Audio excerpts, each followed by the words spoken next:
still venerates the Genesis creator. Come, let us create a man out of earth, according to the image of our body and according to the likeness of this being, to serve us, so that when he sees his likeness, he might become enamored of it.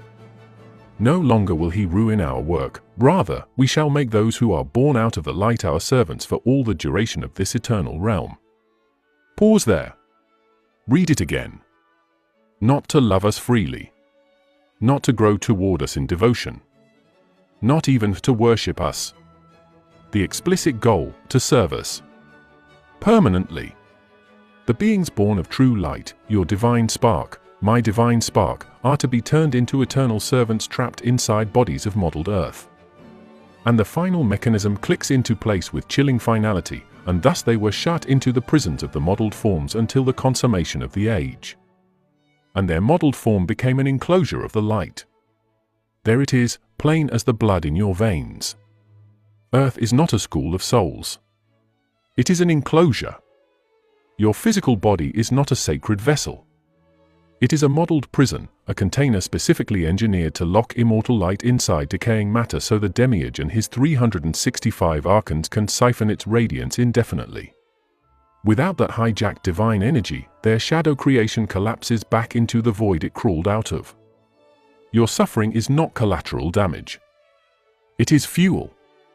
Your desires, your fears, your endless striving, your very consciousness, the battery that keeps their counterfeit kingdom glowing.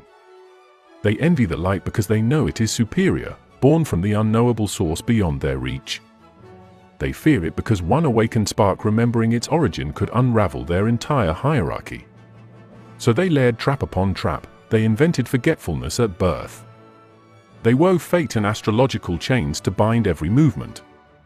They flooded the world with religions that demand blind obedience to the very being who stole the light.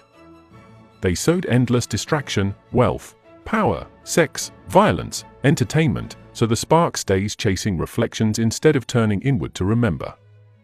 And when the spark begins to flicker toward gnosis, they drown it again in new bodies through the cycle of reincarnation implied across these texts.